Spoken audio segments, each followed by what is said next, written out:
What's up, you guys? Welcome back to my channel. I'm your girl Anastasia, and this is another episode here on Chef Chronicles. So, a video I showed you guys how to make a raspberry spread, which I have here, which is my finishing product.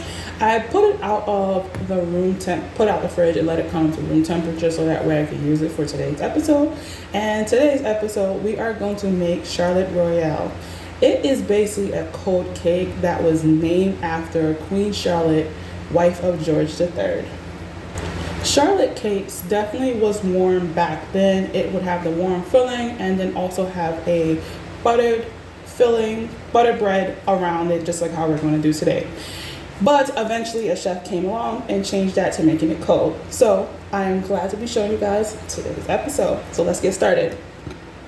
To make this cake, the very first thing that you are going to do is get a sheet pan, and you are going to line it with some paint spray and then line it with some parchment paper and set it to the side and get ready to do it. The other ingredients that you are going to need is a total of 6 eggs. Now you're going to need a total of 4 egg yolks here separated. You're going to have 2 egg yolks left, so go ahead and set that to the side. And from the 6 eggs, you are going to take the 6 egg whites and you're going to have it here separated in a bowl. You're also going to need 2 sets of sugar. You're going to need 4 tablespoons here in one, and then you're going to need 2 tablespoons and a half teaspoon inside another. You're going to need a pinch of salt and a pinch of cream tartar, and you're also going to need 7 cups of cake flour. And of course, our spread. If you definitely want to go into the store and just go ahead and skip the process of making it, you can go into the store and buy some raspberry jam.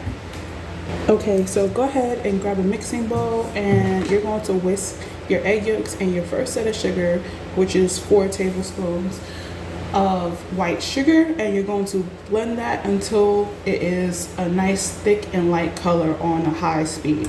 So I have my egg yolks, and I just blend it up a little bit while I'm adding the sugar.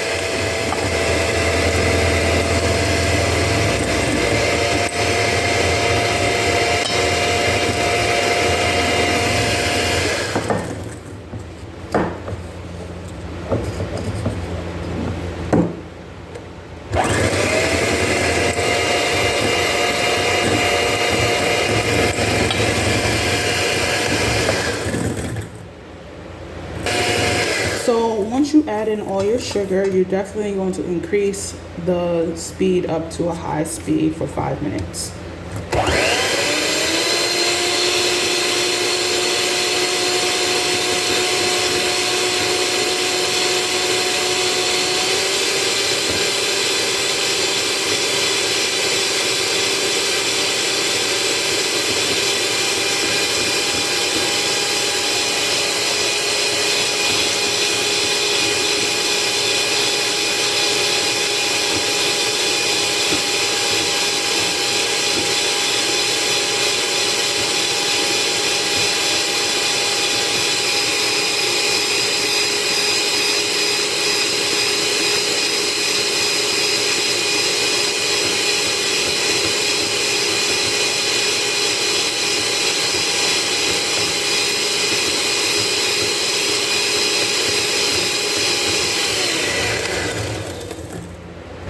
This is what it should look like. It literally is nice and thick and light. Like I said, it could be about 5 minutes estimated, but it could be shorter in time depending on how high of a speed you are using.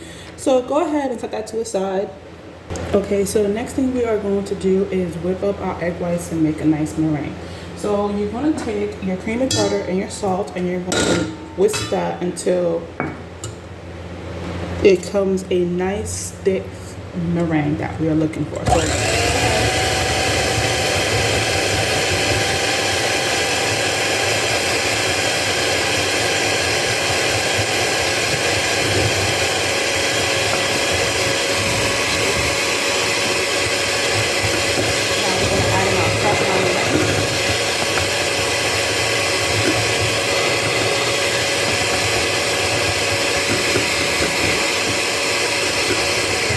So now that it's starting to become that foamy thing, we're slowly going to start increasingly adding our sugar.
And this is our meringue. This is what it looks like once you finish making it to a medium stiff peak. Now, the next thing that we're going to do is take this meringue and we're going to fold it in our egg yolk mixture. So now like I said, we're going to fold in our meringue. You definitely want to do this by hand. Do not use a mixer because you can overwork the cake batter. So we're going to do this in thirds. And the reason for that is because we have to still add in our cake flour. So here I am adding inside the meringue that we just whipped up. And I'm using my rubber spatula and I'm definitely just turning the bowl and folding in our meringue inside there. And this is part one. And just until it's completely not visible and white anymore. Once it's completely folded in, you're going to go do ahead the second part. So in the meantime, while you are doing this, make sure your oven is preheated to 400 degrees Fahrenheit.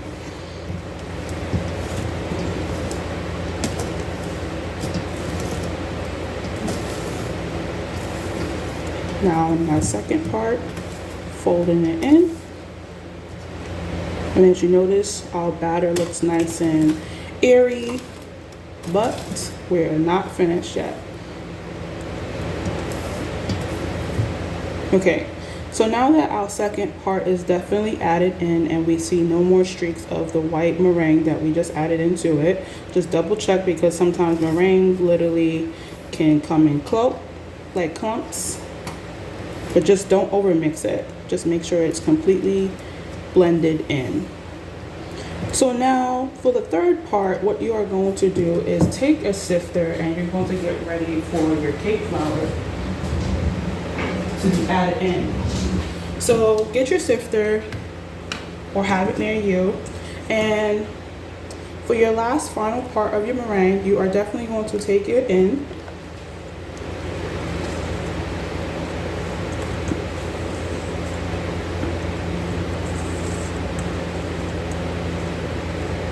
And we're also going to sift our cake batter with this section.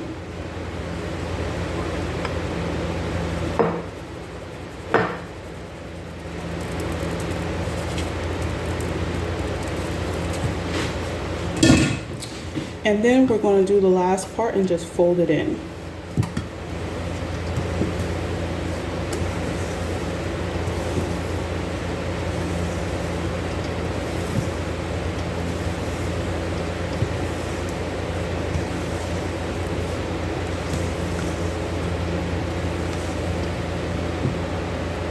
Now that you have your batter completely finished, this is what it should look like. A nice airy batter, even with the cake batter inside there. So we're going to go ahead and take our parchment lined half sheet tray that we have. And the next thing we are going to do is pour it inside the batter on a sheet tray. Make sure your sheet tray is nice and lined with, like I said, with some pan spray on the bottom, and then add the parchment paper. Scrape it all out and get them all out. Once that is done, you're next going to do is evenly spread this batter onto your half sheet tray.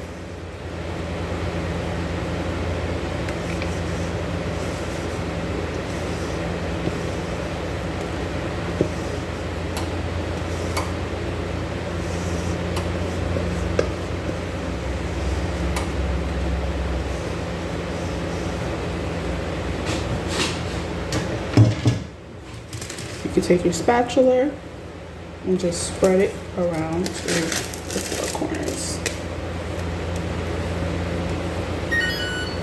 By that beep, that is letting me know that my oven is currently preheated to 400 degrees Fahrenheit.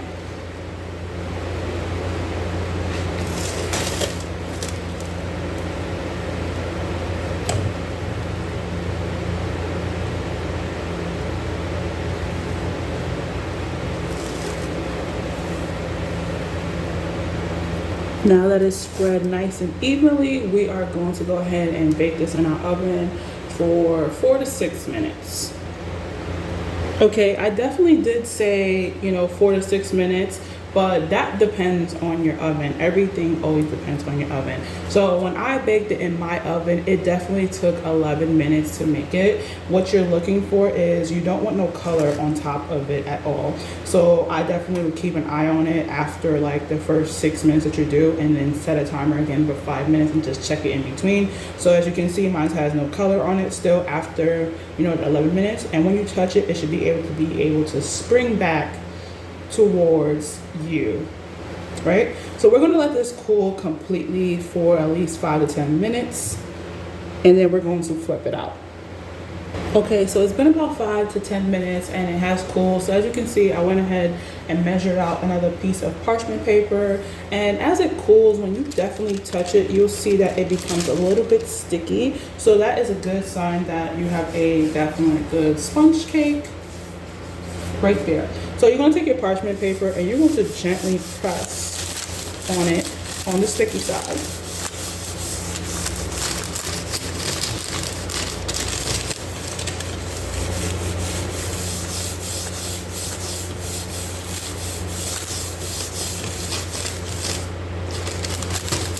Make sure it's fully sticked.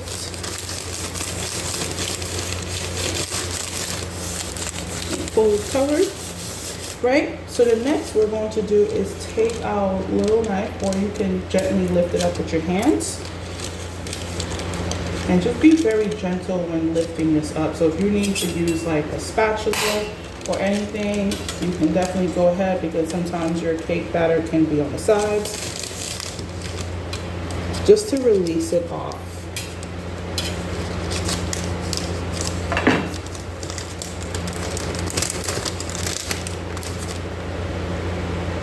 So I definitely recommend that when you are trying to make a jelly roll, make sure your parchment paper is a little bit over the sheet pan, so that way if your cake does spill over, you can just easily, you don't have to do this part, which is what I'm doing. A little bit did come off, and I did trim my parchment paper, and I just helped it release a little bit, right? So what we're going to do here is, because of our pan spray, we're going to gently fold this over like so, right? You can definitely remove this out of the pan if you like, and on a clean counter surface, you definitely would do it.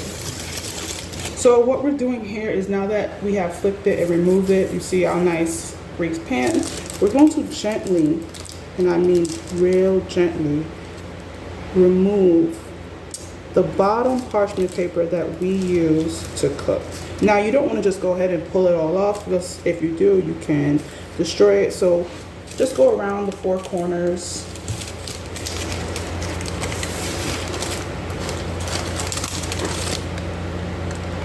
So you see, I'm just going around the 4 corners and just gently, lightly releasing it.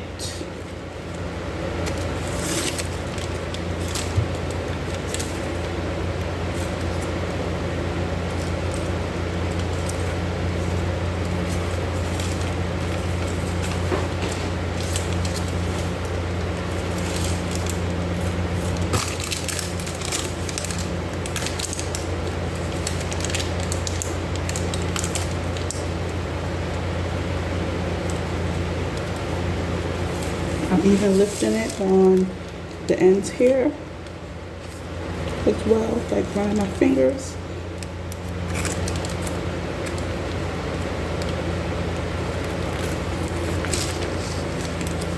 Alright. Now you see how mine's look a little bit wrinkled. You definitely want to try to make it as smooth as possible removing out all the air bubbles.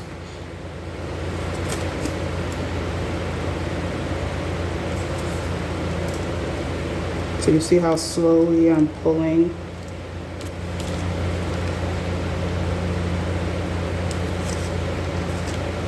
Now, if you really want to, you can just go ahead and just do like this. Rip it into smaller pieces.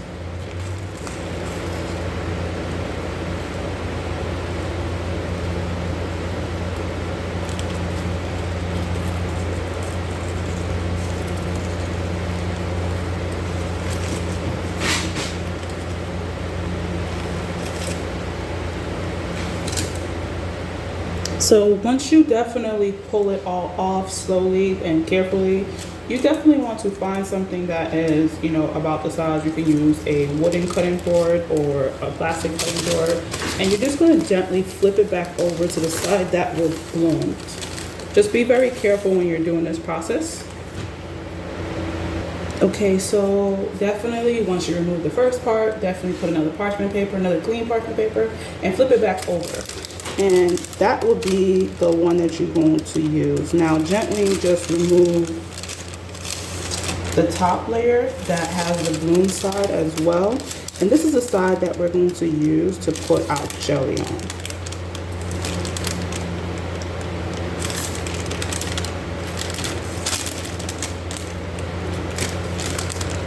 So we basically did it 3 times. One layer to remove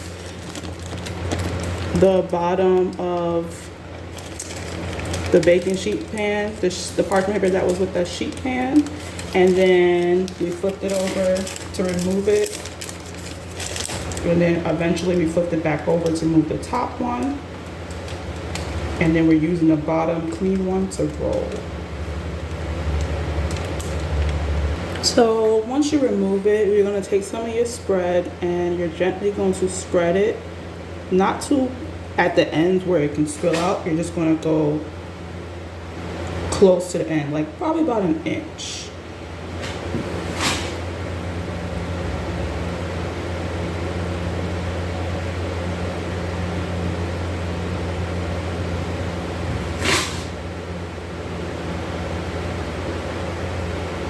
If you need more jelly, you can. You just want a nice thin layer. As you can see, I'm going to the corners and spreading it out. Keep doing that until it reaches a nice rectangle shape. So look how beautiful that looks. Definitely just have fun with it. I did eventually use up all my raspberry jam that I made homemade, so this was perfect just amount, because I definitely did not want to have a whole container of raspberry jam for one simple thing.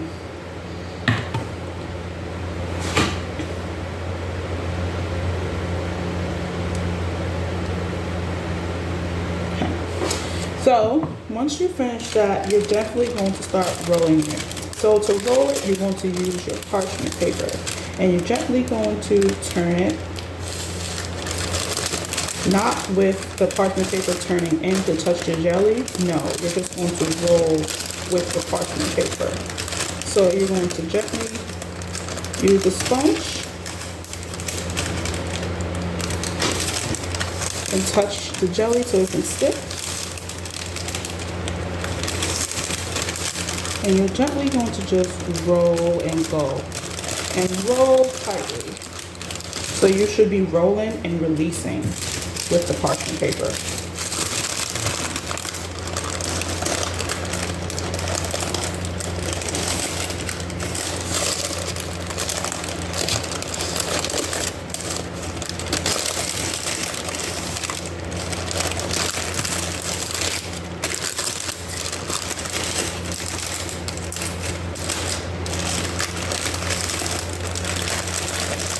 As you see, I'm folding it down and rolling. Now, remember how we had those small little pockets here? If that happens, whatever little scrap that does come off, you can just gently fill it in so it doesn't leak out.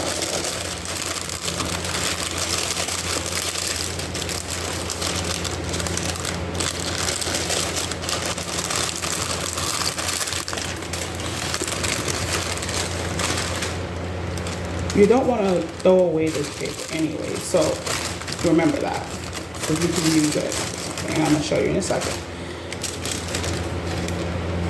So if you have to roll it back a little bit to get it back onto the bottom side, go ahead and do that. Just be very careful. This is what your logs will look like with the paper come off.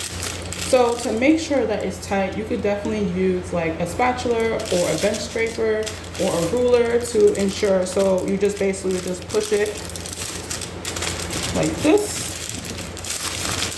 with the ruler or the bench scraper or spatula.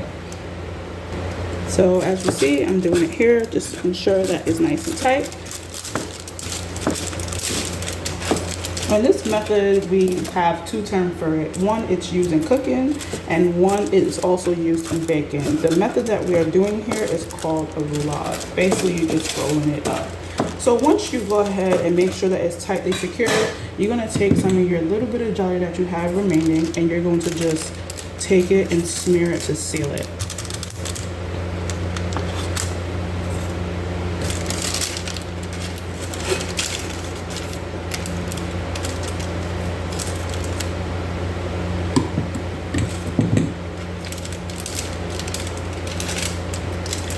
Okay, once you smear it and seal it, you definitely can go ahead and wrap it up a little bit more, or you can trim down the parchment paper and wrap it up in some plastic wrap and put it in the freezer. Another way that you can ensure that it's tight is when you put the plastic wrap, and this is the way that we do it in the restaurant when we are making like a chicken roulade or anything. So you just twist the sides up, make sure your plastic wrap is enough to cover over the product that you're using. You also could do this for like butter compote as well, to make like nice little pretty slices, which I'll show you later. And you just gently go like this, roll it. And the more you roll, the more tighter it should get.